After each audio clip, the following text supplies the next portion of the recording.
Hello friends, आज मैं आपके साथ इकोनॉमिक्स का एक और टॉपिक लेके आया हूँ और टॉपिक का नाम है कॉर्पोरेटाइजेशन ऑफ एग्रीकल्चर। शुरू करने से पहले बता दूं कि चैप्टर का नाम है न्यू एग्रीकल्चर स्ट्रेटजी और इस चैप्टर के सारे लिंक्स आपको इस वीडियो के डिस्क्रिप्शन में मिल जाएंगे। तो चलिए शुरू करते हैं। जिस हिसाब से मैंने पेपर में आपने अटेम्प्ट करना है उसी हिसाब से मैंने लिखा है। In corporatization of agriculture, corporate bodies that is companies undertake agriculture activities. तो इसके अंडर एक सरकार प्लान बना रही है कि जो कॉर्पोरेटाइजेशन ऑफ एग्रीकल्चर है इसके अंडर जितनी भी कॉर्पोरेट बॉडीज हैं, कंपनीज हैं, वो एग्रीकल्चरल एक्टिविटीज को अंडरटेक कर लें। ठीक है, इससे क्या होगा, पॉजिटिव नेगेटिव वो सारा का सारा बताऊंगा।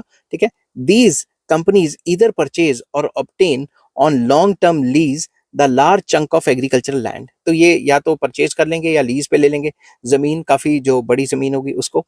इन this land very large sized agriculture farms are developed. तो इसमें बड़ी जमीन ले लेंगे, काफी ज्यादा जमीन ले लेंगे, इस पे लार्ज साइज एग्रीकल्चर फार्म्स बनेंगे। बेसिकली यूरोपियन कंट्रीज में और वेस्टर्न वर्ल्ड में ऐसा ही होता है। ठीक है, agricultural inputs like high yielding variety seeds, fertilisers, pesticides etcetera are purchased in bulk.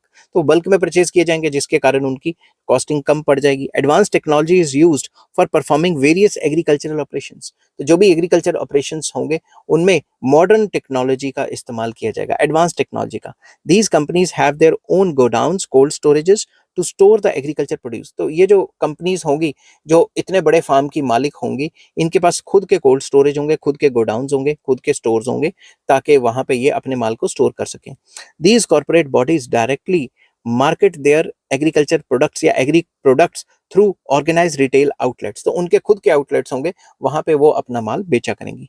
For example जैसे रिलायंस फ्रेश है, इन्होंने अपने कॉर्पोरेट फार्मिंग जो है गुजरात में स्टार्ट कर दी और महाराष्ट्र में स्टार्ट कर दी। ठीक है, corporatisation of agriculture is beneficial in the following veg. तो इनके बेनिफिट्स भी होते हैं थोड़े बहुत। सबसे पहले large capital through issue of shares. ये क्या कर सकती हैं, कंपनी इशू कर सकती है शेयर्स को, उससे काफी पैसा इकट्ठा कर सकती हैं। यूज ऑफ एडवांस टेक्नोलॉजी का इस्तेमाल करेंगी। Large size of agriculture farms का साइज बहुत ज्यादा बढ़ जाएगा। मैकेनाइजेशन ऑफ फार्मिंग ऑपरेशंस, जो पूरी की पूरी फार्मिंग है वो मशीनों से करेंगे।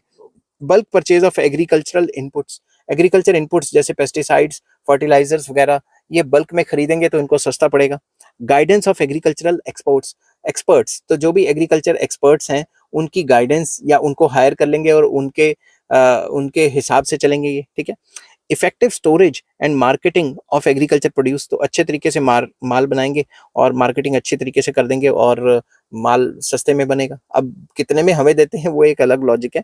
ठीक है, inflow of foreign capital in agriculture sector, इससे जो एग्रीकल्चर सेक्टर उसमें इनफ्लो ऑफ कैपिटल भी, फॉरेन पैसा भी आना शुरू हो जाएगा। कॉर्पोरेटाइजेशन, अब कंक्लूड करते हैं। Corporatisation of agriculture will help to overcome the problem of backwardness in agriculture, increase in agricultural production and productivity. तो कुछ लोगों का ये मानना है कि इससे जो एग्रीकल्चर में बैकवर्डनेस है वो कम हो जाएगी, एग्रीकल्चर प्रोडक्शन प्रोडक्टिविटी बढ़ जाएगी। It will also help to attract foreign investment in the agriculture sector, इससे बाहर से भी पैसा आके एग्रीकल्चर सेक्टर में लगना शुरू होगा। But at the same time it has its own dark side, इसके कुछ नुकसान भी हैं। It will negatively affect small and marginal farmers as they can not compete with the large corporate bodies. जो छोटे किसान है वो तो खत्म हो जाएंगे। तो छोटे किसान तो इंडिया में बहुत सारे हैं, तो इतने लोगों को जॉब्स कहां से मिलेंगी फिर।